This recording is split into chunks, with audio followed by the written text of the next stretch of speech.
We often imagine happiness as something light, effortless, like a feather floating on the breeze. Yet strangely, when we finally catch it, happiness often feels heavy. It becomes a burden. The very thing we think will set us free can trap us in chains of expectation. The paradox is simple. The more desperately we try to hold on to happiness, the more it begins to weigh us down.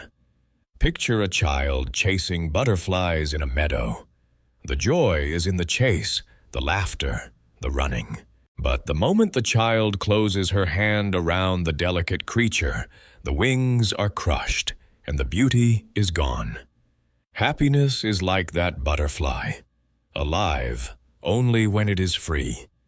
Try to keep it, and you lose it. Think of nature. The river doesn't insist that every drop stay with it. Water flows away, only to return as rain. The tree doesn't cling to its leaves. When autumn comes, it lets them fall. Life thrives not by holding, but by releasing. And yet, how often do we insist that our joy must remain exactly as it is, that a perfect day, a perfect love, or a perfect success should stay frozen forever? In trying to preserve it, we smother it. This is the paradox of happiness. Joy feels light only when we stop trying to make it permanent.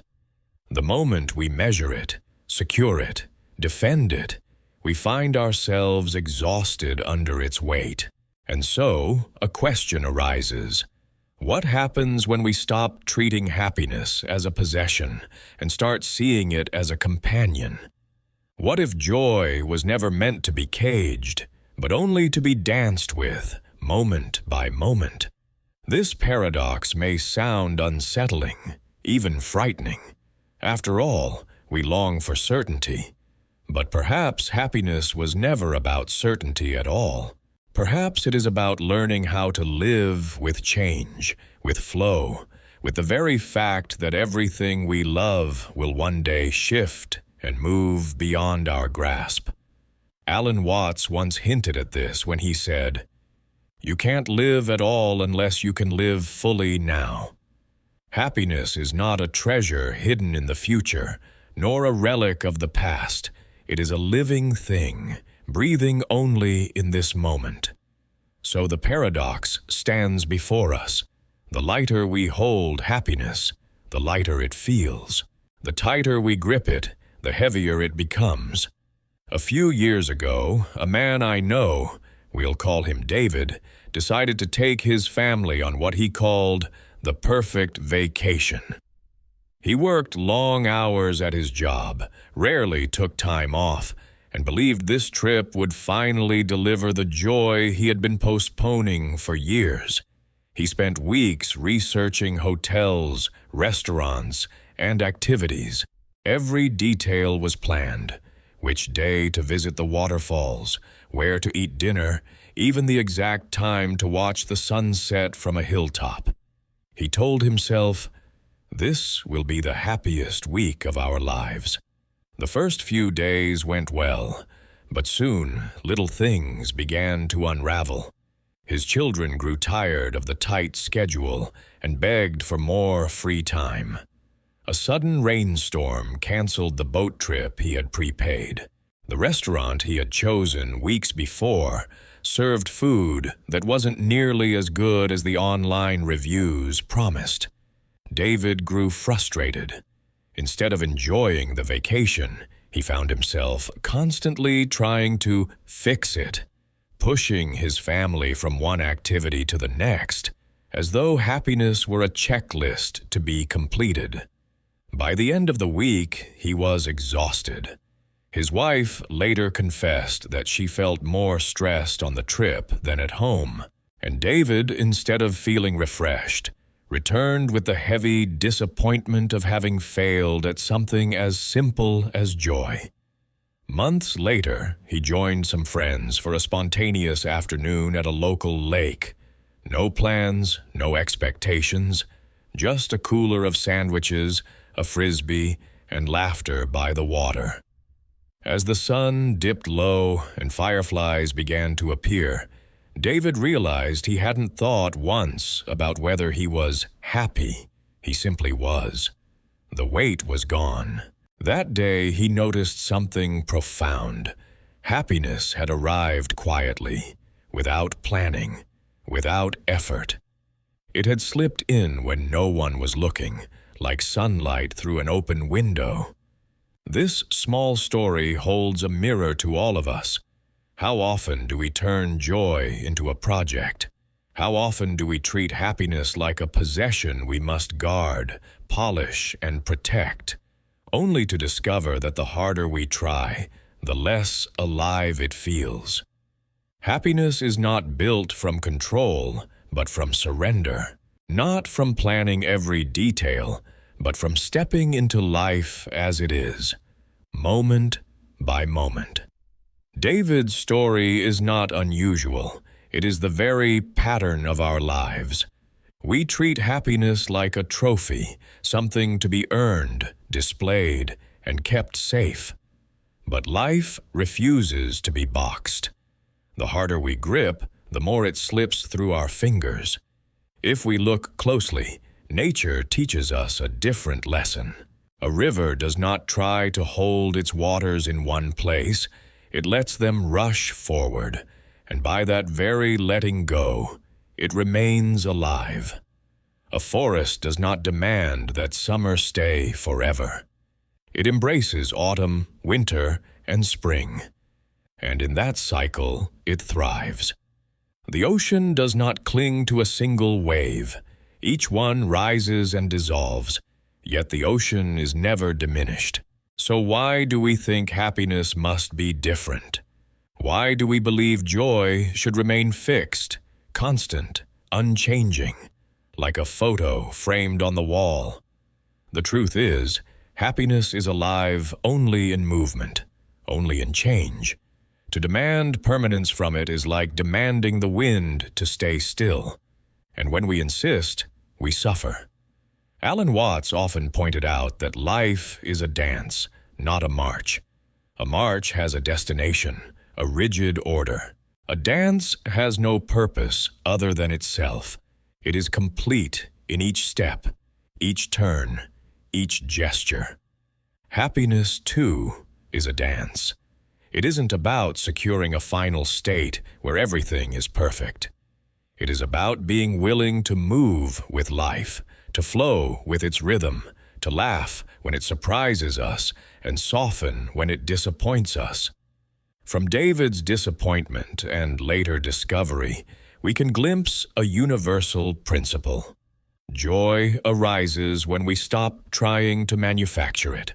It comes when we release the demand that life conform to our plans, and instead allow life to unfold as it will.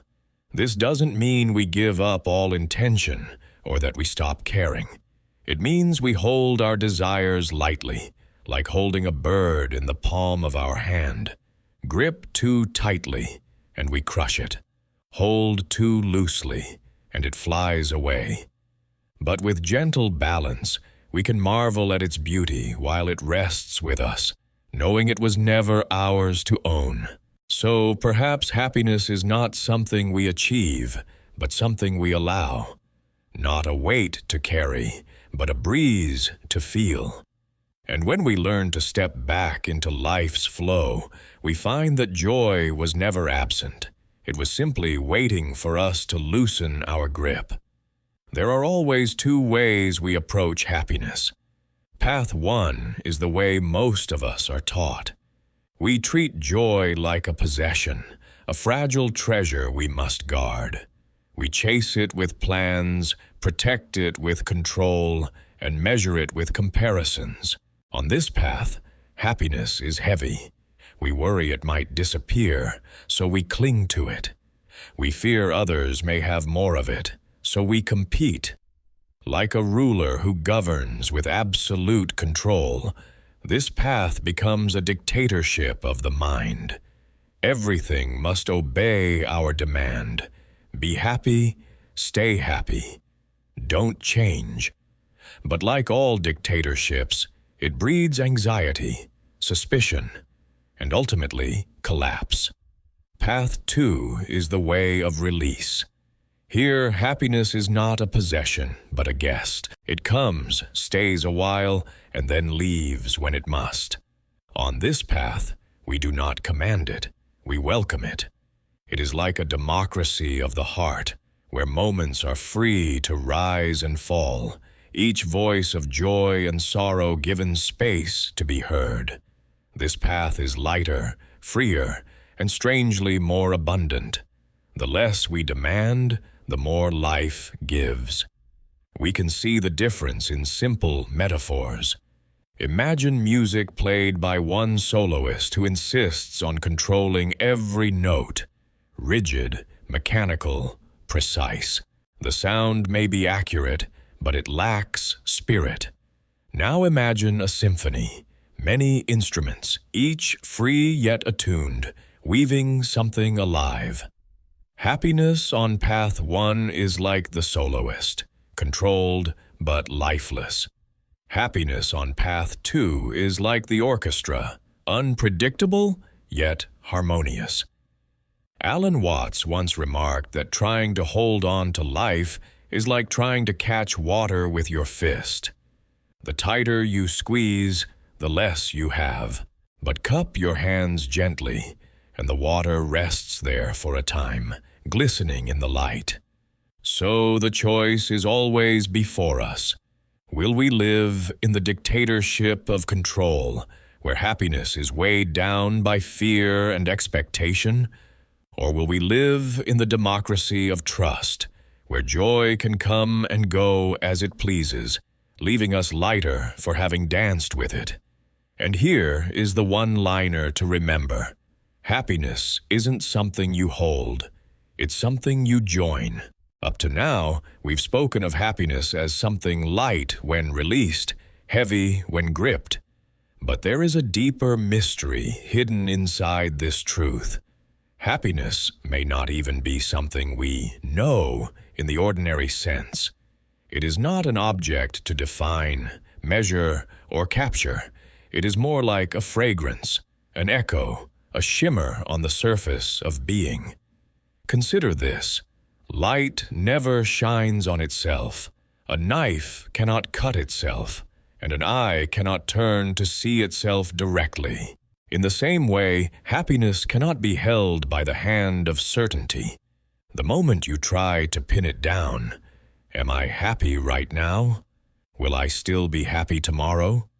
It vanishes, like mist in the morning sun. Alan Watts often emphasized the wisdom of, I don't know. To admit that we do not know is not weakness, it is liberation. Because when we cling to certainty, we close the door on surprise. But when we rest in not knowing, life becomes open, spacious, and endlessly alive. Think of standing under a night sky. You cannot grasp the stars, cannot define the mystery of their light. And yet, in that very unknowing, you are filled with awe. Or think of falling in love. Before you explain it, before you analyze it, there is a raw wonder that lifts you beyond yourself. That wonder is happiness, and it lives only in the space of, I don't know. The paradox is this. The more you try to know happiness, the less you experience it. But the more you surrender to mystery, the more joy seeps into the cracks of your life. It is not something you possess, but something that possesses you, like music that suddenly fills a room, or laughter that bursts out before you can stop it. So perhaps the secret is not to ask, how can I hold on to happiness? But instead, am I willing to let go into wonder? Happiness, then, is not a puzzle to be solved, but a mystery to be lived. And the weight of happiness dissolves the moment we stop treating it as a problem and start meeting it as a mystery. We began with a paradox. Happiness feels light until we try to hold it, and then it becomes unbearably heavy. By now, perhaps this no longer feels like a riddle, but a lived truth. We see it in our own struggles to secure joy, in David's vacation that collapsed under the pressure of perfection, in the endless human attempt to lock joy into a permanent state. But life whispers another message. Nothing we love can be frozen in time, and that is not a tragedy. It is the very reason life is alive. The falling leaves of autumn are not failures. They are the invitation to spring. The tide that recedes is not loss. It is the rhythm that makes the ocean breathe. Joy, too, is part of this rhythm. It comes, it goes, it returns in forms we could never predict. Alan Watts once said, "The more a thing tends to be permanent, the more it tends to be lifeless." When we try to trap happiness in permanence, it dies. But when we let it move, it sings. So the weight of happiness is not in happiness itself, it is in our clinging. The moment we loosen our grip, the burden lifts, and joy dances freely again. Think of the moments that have moved you most. A sudden laugh with a stranger, the warmth of sunlight on your face, a song that carried you into tears without warning. None of these were planned. None could be held, and yet they remain with you, not because you captured them, but because you allowed them to pass through you. This is the invitation to stop treating happiness as a possession and begin seeing it as a companion, one that comes and goes, but always leaves us richer for its visit. So let us return to the paradox with new eyes. Happiness grows lighter when we stop trying to hold it.